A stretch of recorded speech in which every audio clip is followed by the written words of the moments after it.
अभी कुछ सवाल लेते हैं। मैं इधर ठीक है रैंडम लेता हूँ किसी का भी। भैया, जागृति से मुक्ति मिलती है या मुक्ति से जागृति मिलती है? देखो, जागृति से ही मोक्ष मिलता है और केवल ज्ञान उसी को ही कहते हैं। जागृति बढ़ते बढ़ते बढ़ते बढ़ते जब 100% हो जाती है तो उसको हम कहते हैं केवल ज्ञान। मतलब केवल ज्ञान का बीज पड़ गया, मोक्ष का बीज पड़ गया। जागृति से हम मुक्त होते हैं, मुक्ति से जागृति नहीं मिलती। लेकिन अगर जागृति 99% भी है तो भी मोक्ष का बीज नहीं पड़ेगा। हाँ, डेवलपमेंट की स्टेज में हमको बढ़ाते जाना है, बढ़ाते जानी है। और जागृति से पहले ये समझें कि अजागृति क्यों है, हम बेहोश क्यों हैं। मेन तो इम्पोर्टेंट तो ये समझना है। पहले के सत्संगों में हमने ये काफी डिटेल में चर्चा की है कि चेतन तत्व और प्रकृति कैसे काम करते हैं। प्रकृति ने चेतन को दबा के रखा है। चेतन तत्वों के ऊपर प्रकृति के आवरण पड़ गए हैं, बहुत सारे आवरण पड़ते जा रहे हैं, मान्यताओं के, अज्ञान के, है ना। जितने ज्यादा आवरण उतनी ज्यादा अजागृति, उतनी ज्यादा बेहोशी।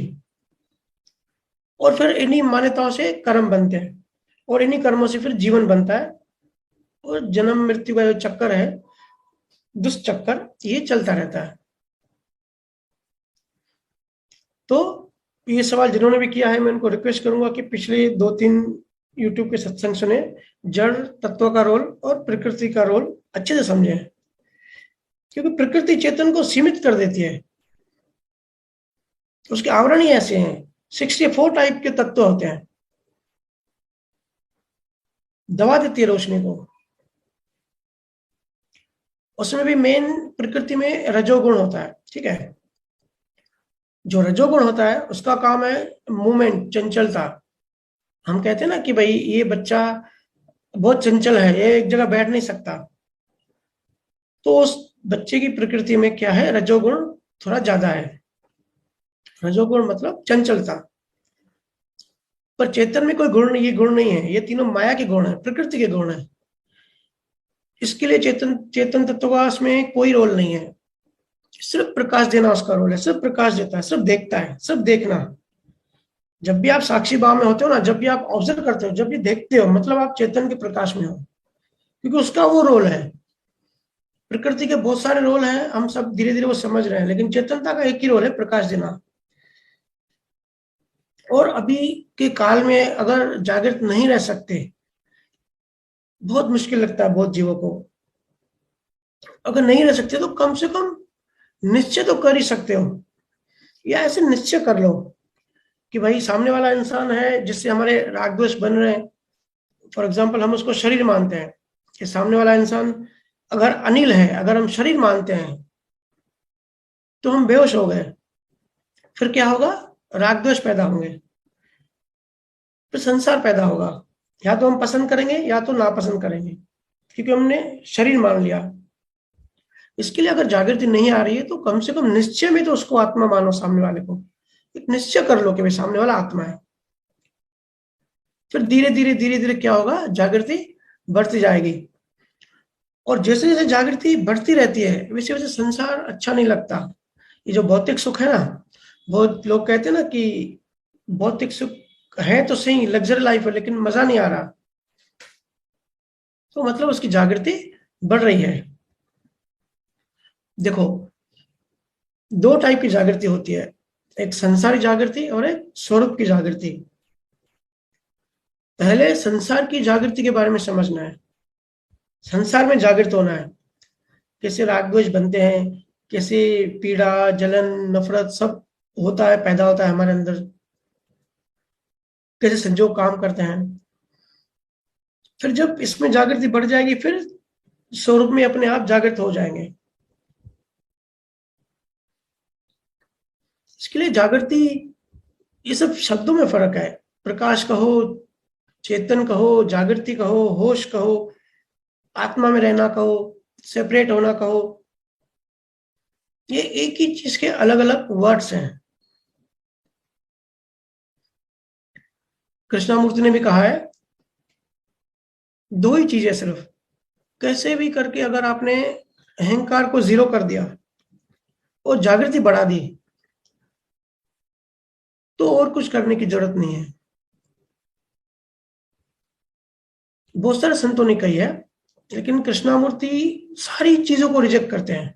इतने बड़े बुद्धिजीवी थे, जितने भी दुनिया के जो भी ये है ना कर्मकांड क्रिया है, सबको उसने रिजेक्ट कर दिया। सिर्फ होश पे काम करो। और बात सही भी है। पूरी दुनिया का जो भी ज्ञान है, जितने भी टीचिंग्स है, जितने भी ग्रंथ है, जितने भी धर्म है, अगर सबका सार उठा के देखेंगे ना, तो सबका सार एक ही चीज बोलेगा, या तो अहंकार को जीरो करो कैसे भी, या जागृति को बढ़ाओ। हमारे जो 4 वेद हैं, इनका भी सार यही है, चेतन तत्व बढ़ाओ, जागृति बढ़ाओ। और बाकी सब जितने भी हैं, हम जो भजन सिमरन करते हैं, या जितने भी दूसरी भी जो एक्टिविटीज हैं, जितनी भी क्रिया है, वो सब इसको सपोर्ट करने के लिए है, इनको हेल्प करने के लिए। क्योंकि जब जागृति बढ़ती जाएगी, जागृति बढ़ जाएगी, तब नेचुरली कोई दोषी नहीं दिखेगा, तब खुद में दोष दिखेंगे। और ये बात उल्टी भी है, जब आपको खुद के दोष दिखने लगेगा ना, तब समझना कि जागृति बढ़ रही है। और अगर दूसरों में दोष दिखने लगे, दूसरों से शिकायतें और ब्लेम एंड क्लेम चलता रहे, तो समझना अभी बेहोशी है, अज्ञानता है। सारे संतों ने कहा है, सारे संतों ने खुद में ही बुराइयां देखी है। कबीर साहब ने भी कहा है ना, बुरा जो देखन में चला, बुरा न मिले कोई, जब देखा आपनो मुझसे बुरा न कोई। सारे संत खुद को ही बुरा मानते हैं, खुद को ही दोषी देखते हैं। तो ये भी एक मापदंड है। अपने मन को जांचो। अगर हमको किसी न किसी रीजन से, रीजन तो कोई भी हो सकता है ना, किसी में मिस्टेक निकालने के लिए तो बहाना तो हमारा मन ढूंढ ही लेता है। ताजमहल में भी कुछ न कुछ लोग निकाल ही लेते हैं मिस्टेक, कि भाई सिर्फ 4 खंभों का महल तो है, और क्या है, निकालने वाले तो कैसे भी निकाल लेंगे। तो वो दोषी नहीं है, ताजमहल में मिस्टेक नहीं है। वो जो उसके अंदर जो एक नेगेटिव दृष्टि है, जो मान्यता है, जो अज्ञान है, जो बेहोशी है, उसकी वजह से वो हो रहा है। बहुत लोग कहते हैं, जब चर्चा होती है मेरी, कि भैया काम, क्रोध, लोभ, मोह, अहंकार, विकार, वासना है, ये सब छोड़ना है, इन सब से कैसे मुक्त हो, ये सब छूट जाना चाहिए। तो जब वो ऐसे कहते हैं ना, या ऐसा भाव करते हैं, ऐसी इच्छा करते हैं, मतलब तब वो जागृत हो गए उस मोमेंट के लिए, उस टाइम वो जागृति में है। पर जैसे ही दुकान पे गए, घर गए, और फिर दूसरों को दोषी देखने लगे, मतलब फिर बेहोश हो गए, फिर वो नीचे गिर गए। जागृति जो है ना, वो संजोगों में भेद कराती है। दूध और पानी को अलग अलग करके दिखाती है। ऐसा नहीं है कि दूध भाई अच्छा हो गया, पानी बुरा हो गया, नहीं। अच्छा बुरा अगर हम करते हैं, तो अभी भी हम, फिर हमारी दृष्टि में अभी भी प्रॉब्लम है, अभी हम न्यूट्रल नहीं है। सिर्फ अपना अपना रोल है। पूरे ब्रह्मांड में कोई भी गलत नहीं है, कोई भी दोषी नहीं है। हर हर किसी की अपनी अपना अपना एक रोल है, अपनी अपने एक, वो अपनी जगह ठीक है, वो वही अच्छा है जो है।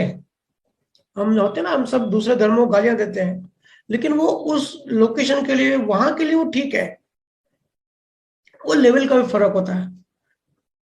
कुछ पर्टिकुलर कम्युनिटी की, पर्टिकुलर धर्मों की मान्यता जो अलग टाइप की होती है, तो वो उनके लिए वो ठीक होता है। इसके लिए कोई भी गलत नहीं है। जो 10th में होते हैं, वो कहते हैं कि भाई 5th स्टैंडर्ड वाले गलत हैं। वो गलत थोड़ी होता है, वो तो लेवल का फर्क होता है। 5 वाला 5th क्लास वाला 5th क्लास की जगह ठीक है, 10th वाला 10th की जगह ठीक है। तो ऐसे ही पूरे ब्रह्मांड में सब कुछ ठीक है, कोई कहीं किसी में मिस्टेक नहीं है, कहीं कोई दोषी नहीं है। अच्छा बुरा दोनों को साथ लेके चलना पड़ता है। पियानो के जो बटन होते हैं ना, ब्लैक एंड व्हाइट, तो दोनों को जब, अगर सिर्फ व्हाइट दबाएंगे तो भी म्यूजिक नहीं निकलेगा, ब्लैक में म्यूजिक नहीं निकलेगा। दोनों को कंबाइन करके, दोनों को मर्ज करके रिदमिक रिदमिक म्यूजिक तभी निकलेगा। इसके लिए जो भी चल रहा है वो ठीक है, जो भी हो रहा है अच्छा हो रहा है। हम बीमार हैं तो भी अच्छा है, हमारे किए वो कर्म की सजा मिल रही है। अच्छा है, जल्दी कर्म खत्म हो जाए, फिर हम एक फ्रेश लाइफ अच्छे से फिर स्टार्ट करें, है ना। तो भेद कराती है, जागृति जितनी बढ़ेगी उतना हम ज्यादा अच्छे से भेद कर पाएंगे, डिफरेंस समझ पाएंगे। इसके लिए खुद को जांचो। अभी भी अगर हम दूसरों को में दोष देख रहे हैं, मतलब हम दोषी हैं एक्चुअल में।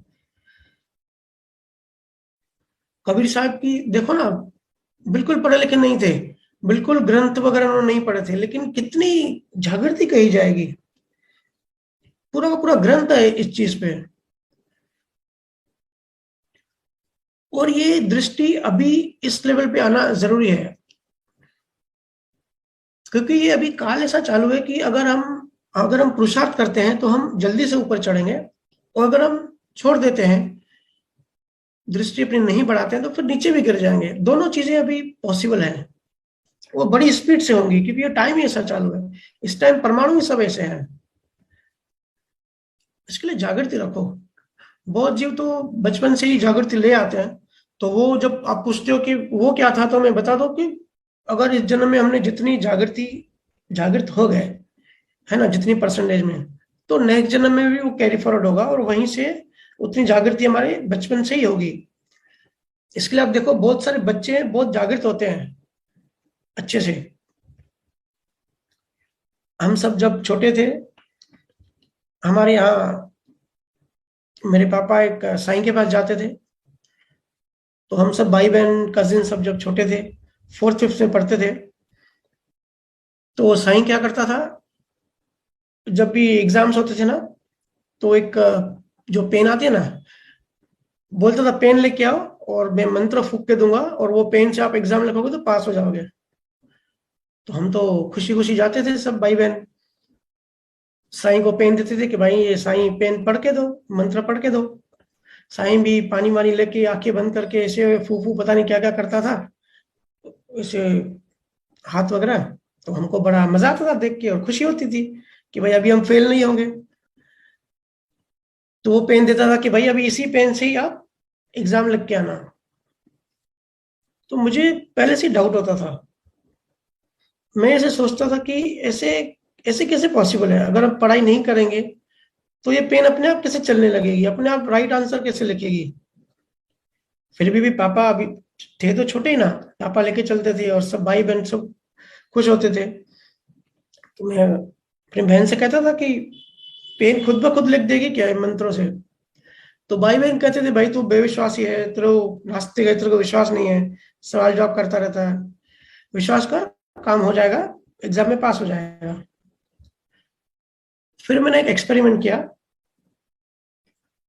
ऐसे तो मैं सारे सब्जेक्ट में अच्छा था, मैथ साइंस हिस्ट्री ज्योग्राफी सब मेरे फेवरेट सब्जेक्ट्स हैं।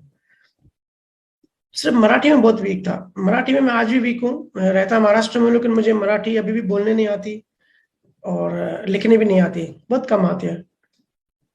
तो मराठी सब्जेक्ट का जब एग्जाम था, तो मैंने सारे एग्जाम नॉर्मल पेन से ही किए, पर मराठी में साइंस की जो पेन पड़ी हुई थी उससे एग्जाम लिख के आया, और मैं फेल हो गया। फेल होने का तो मेरे को इतना टेंशन नहीं था जब रिजल्ट आया, क्योंकि भी हिंदी मराठी थे तो हिंदी में मैं कवर कर लेता था। लेकिन मुझे बड़ी खुशी थी इस बात की कि भाई ये सब जो मान्यता मानते थे ये गलत साबित हुई। गया मैं साईं के पास पापा के साथ, साईं को बोला साईं आपकी पेन ने तो फेल करा दिया। तो साईं ने बोला कि तुझे विश्वास नहीं है, तुझे तो पहले से ये सब झूठ लगता था, इसके लिए तो पेन ने काम नहीं किया। तो मैंने साईं को बोला साईं अगर मैं पढ़ाई नहीं करूंगा, अगर मैं समझूंगा नहीं कॉन्सेप्ट को, तो ये पेन खुद ब खुद कैसे लिखेगी, ये चीज में समझ नहीं आ रही है। तो साईं हंसने लगा, और साईं ने पापा को मेरे सामने कहा कि ये बचपन से जागृति लाया है, जागृत होके आया है। तो ऐसे सब बच्चे जो भी जागृति लेके आते हैं पिछले जन्मों से, वो कैरी फॉरवर्ड होता है साथ में, फिर नेक्स्ट जन्म में वो चीजों को भेद कर पाता है, भले छोटी बुद्धि छोटा ही हो भले। हम देखते हैं ना, बहुत सारे बच्चे होते हैं हमारे घर में होते हैं। तो सिंपल रहना है, सहज रहना है, और जागृति बढ़ाने के लिए जो ध्यान और ज्ञान की साइंस के हिसाब से हम आगे बढ़े, उसके हिसाब से हमको आगे बढ़ते रहना है। डेली ध्यान भी करना है, ध्यान में डूबना भी है, चेतनता बढ़ानी है, और ज्ञान जो हम समझ रहे हैं, सीख रहे हैं, उसको अप्लाई करना है। तो ये दोनों चीजें पक्की होती जाएंगी, तो जागृति बढ़ती जाएगी, चेतनता बढ़ती जाएगी। ठीक है।